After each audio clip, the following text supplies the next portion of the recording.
Баршаңызға қайырлы күн. Бүгін осындай ленточкаларды кеудеге тағатын жасап үйренетін боламыз. Осы видеода барлығының размерін, қалай жасағанымды барлығын толық көрсететін боламын. Видеоның соңына дейін көріп шығыңыздар. Ең алдымен бізге осындай ленталарымыз қажет болады. Бұл ленталарды мен метрлеп сатып алдым. 1 метрінің бағасы 200 теңге, және 1 метрден біз 3 тал кеудеге тағатын лента шығаратын боламыз. Әр қайсысының ұзындығы 30 сантиметр болып шығады. Яғни мен сызғыштың бойымен қиып шығамын. Осылай бірден сол кезде 30 сантиметрлік лентамыз шығады. Қиып алған лентамызды шетінен видеода көрсетіліп тұрғандай қиғаштау етіп тағы да бір қиямыз.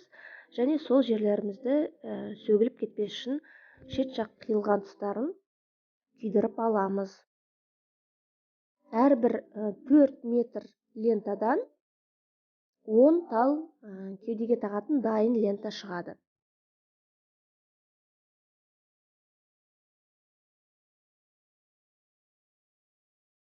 Екі лентаны бір-біріне беттестіріп, размерін келтіріп алған соң, видеода көрсетіліп тұрғандай лентамыздың ортасына бір тамшы ыстық клейімізді жағып, бір-біріне жабыстырып аламыз, айқастырып.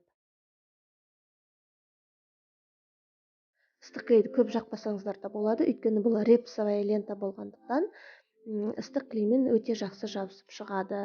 Бұл бізде репсовая лента кішкене қаттырақ болып тұрады, атласный лента бізде кішкене жұмсақ, әрі осылай айқастырған кезде формасын ұстап тұрмайды, ол дұрыс. Келесіде біз осындай түйреуішті артына жабыстыратын боламыз. Түйреуіштің размері 2 сантиметр. Одан үлкен де түйреуіштер болады, бірақ олар енді біздің лентамыздың размеріне келмейді. Сондықтан 2 сантиметрлік түйреуішті алып, артына ыстық клей жағып, жабыстырып қоятын боламыз.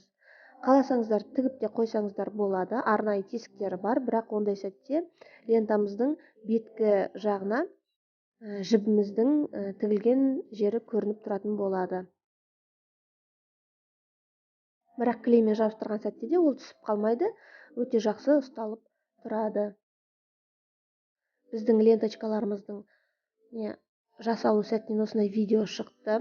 Видео ұнаса лайк басып, каналға тіркеліп отырыңыздар. Менің ленталарым дайын. Видеоны көргендеріңізге көп-көп рахмет.